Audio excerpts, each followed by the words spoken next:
हाय everyone, नमस्ते and welcome to pure science. आज की क्लास में हम देखेंगे internal energy is a state function. As a state function कहने का मतलब है कि इंटरनल एनर्जी एक स्टेट फंक्शन होती है, अवस्था फलन होती है। इसको हमको प्रूव करना है, ठीक है। तो देखिए, हम पीवी आरेख की सहायता से, है ना, पीवी डायग्राम की सहायता से निकालते हैं। ये है प्रेशर का एक्सिस और इधर है वॉल्यूम, ठीक है। इधर क्या है? वॉल्यूम, ठीक है। माना कि कोई एक सिस्टम है, वह पॉइंट ए से पॉइंट बी तक, पॉइंट ए जो है इनिशियल पॉइंट है, पॉइंट बी जो है फाइनल पॉइंट है, यहाँ से मोशन करके मतलब वर्क करते हुए, है ना, बी तक पहुँचता है। तो अलग अलग रास्ते ले लेते हैं हम लोग, ठीक है।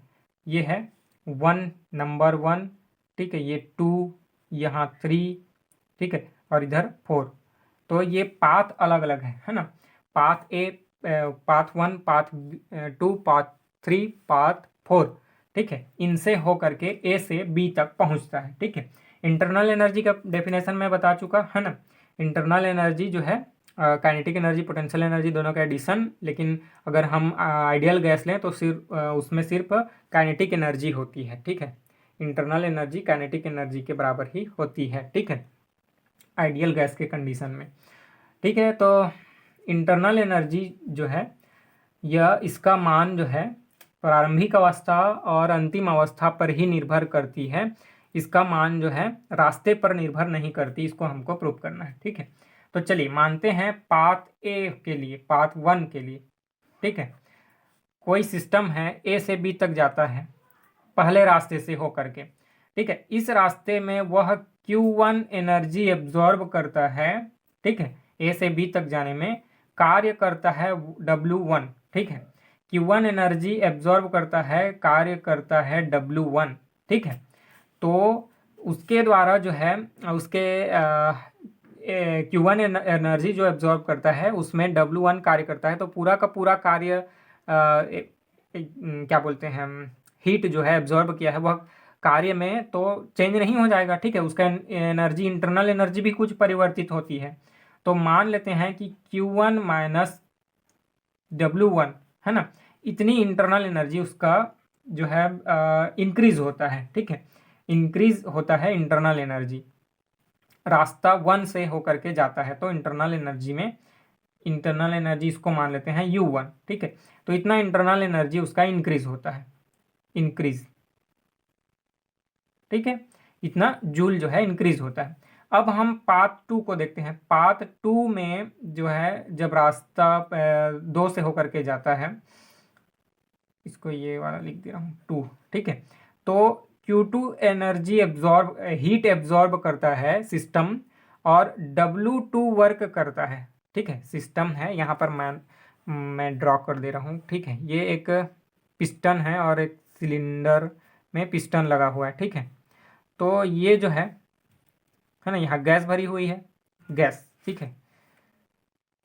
और यहाँ से हम बर्नर लगा करके या किसी दूसरे तरीके से, है ना, इसको एनर्जी दे रहे हैं, ठीक है। बर्नर लगा रहे हैं या फिर पिस्टन को प्रेस कर रहे हैं। तो किसी तरीके से हम गैस को, है ना, एनर्जी, हीट एनर्जी प्रोवाइड कर रहे हैं, हीट एनर्जी, ठीक है। यहाँ से इसमें हम डाल रहे हैं Q। देखिए, तो रास्ता नंबर वन ए से बी तक होके गया, तो Q1 हीट एब्जॉर्ब किया। ये सिस्टम जो है ना, गैस ने W1 वर्क किया, मतलब इसको ऊपर प्रेस किया, ऊपर धक्का दिया, W1 वर्क किया, ठीक है। तो इसका इंटरनल एनर्जी में Q1 माइनस W1 के बराबर इंक्रीज, वृद्धि हो गई, ठीक है, इसके इंटरनल एनर्जी में, गैस के। अब जब दूसरे रास्ते से होकर के गया तो Q2 एनर्जी एब्जॉर्ब किया। मान लेते हैं कि अब की बार जो एनर्जी एब्जॉर्ब किया यह कम है या ज़्यादा है ना, पहले वाले से, ठीक है, डिफरेंट है। तो Q2 energy, heat energy absorb किया, W2 वर्क किया। तो इंटरनल एनर्जी में जो है ना, कितना उसका हो गया इंक्रीज, कितना इंक्रीज हो गया, तो Q2 minus W2 internal energy increase हो गया, ठीक है। तो इस प्रकार से अलग अलग रास्ते से होकर के जाता है। तो Q2 minus W2, Q3 minus W3, Q4 minus W4, ऐसा अलग अलग रास्ते में होता है, ठीक है। अब जब एक्सपेरिमेंटली इसको देखा गया तो उसमें पता चला कि जो निकाय है ना, जब ऐसे इस अलग अलग रास्ते से होकर के जाता है ए से बी तक, ठीक है, तो भले ही Q1 Q2 का मान सभी के लिए अलग अलग होता है, सभी रास्तों के लिए Q1 का मान अलग होता है, W1 का मान अलग है ना, Q2 का मान अलग, W2 का मान अलग, सबके लिए अलग अलग मान है। लेकिन जब फाइनली हम देखते हैं तो Q1 माइनस W1 बराबर Q2 माइनस W2 है ना, बराबर Q3 माइनस W3, इस प्रकार से ऐसे ये चलते जाता है और यह एक कांस्टेंट मिलता है, कांस्टेंट नियतांक, ठीक है, इतना मिलता है। ठीक है, तो इसको ऐसे एग्जाम्पल से समझते हैं कि मान लेते हैं पहले रास्ते से गया तो 5 जूल एनर्जी एब्जॉर्ब किया ये सिस्टम, या फिर हम यूँ कहें कि 5 जूल एनर्जी हमने दिया और वह 4 जूल एनर्जी का वर्क किया और 1 जूल एनर्जी बचा। ठीक है, अब दूसरे रास्ते से गया तो वह 4 जूल एनर्जी एब्जॉर्ब किया, 3 जूल का काम किया, ठीक है, और 1 जूल बचा।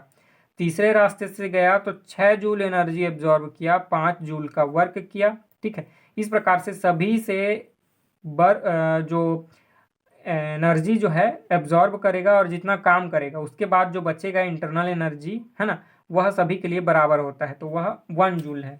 ठीक है, इस कंडीशन में हमने एग्जाम्पल लिया है उसमें। ठीक है, तो ये होता है। ठीक है, इसी को हम बोलते हैं इंटरनल एनर्जी। तो ये जो इंटरनल एनर्जी में जो चेंज है ना, अब ये चेंज है क्यों बोल रहे हैं, देखिए एग्जैक्ट वैल्यू इंटरनल एनर्जी का नहीं निकलता है, मैं पहले की क्लास में बता दिया, इसमें हम सिर्फ चेंज दे सकते हैं। क्यों? क्योंकि देखिए पहले जब सिस्टम ने कोई एनर्जी एब्जॉर्ब नहीं किया था तब भी तो उसका एनर्जी कुछ रहा होगा ना, उस समय मान लेते हैं उसका एनर्जी रहा होगा U1। अब जब जो है उसने हीट एब्जॉर्ब कर लिया तो उसका इंटरनल एनर्जी चेंज होकर के हो गया U2, तो चेंज इन इंटरनल एनर्जी कितना हो गया, U2 माइनस U1। ठीक है, change in energy internal energy is U2 minus U1, और यही बराबर होता है ना, Q माइनस W के। अलग अलग स्टेट्स में जो Q हीट एनर्जी एब्जॉर्ब करता है और जो W वर्क करता है, उसका जो डिफरेंस है वह सभी के लिए इंटरनल एनर्जी इक्वल होता है, चेंज इन इंटरनल एनर्जी। ठीक है, इंटरनल एनर्जी में चेंज सभी रास्तों के लिए सेम ही होता है। ठीक है, अलग अलग नहीं होता, इसी को बोला जाता है internal energy as a state function.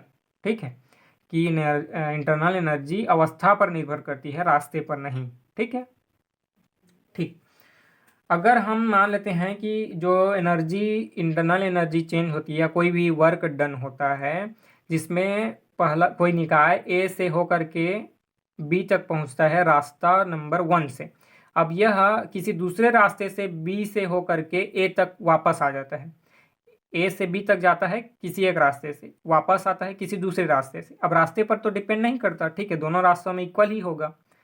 तो यहाँ से जब जाता है तो ये पूरा एक साइकिल बन जाता है। ठीक है, अच्छा आपको नहीं दिख रहा है, सॉरी। ठीक, यहाँ है ए से होकर के बी तक जाता है। ठीक है, ए से होकर के बी तक जाता है रास्ता नंबर 1 से, और किसी दूसरे रास्ते से बी से होकर के वापस आ जाता है ए तक। ठीक है, तो दोनों में तो इक्वल ही होता है। अगर यहाँ, ठीक है, चेंज होता है इंटरनल एनर्जी में बी से जब वापस आता है ए तक, तो पहले रास्ते से होकर के जो गया और वापस आया दोनों में सेम होता है। ठीक है, तो इसका कहने का मतलब है यह हुआ कि जो पूरा एक साइकिल बन जाता है ना, ए से होकर के बी तक गया किसी रास्ते से और दूसरे रास्ते से वापस आया, तो एक पूरा जब साइकिल बन जाता है तो उस समय इंटरनल एनर्जी में चेंज जो है 0 होता है। क्यों?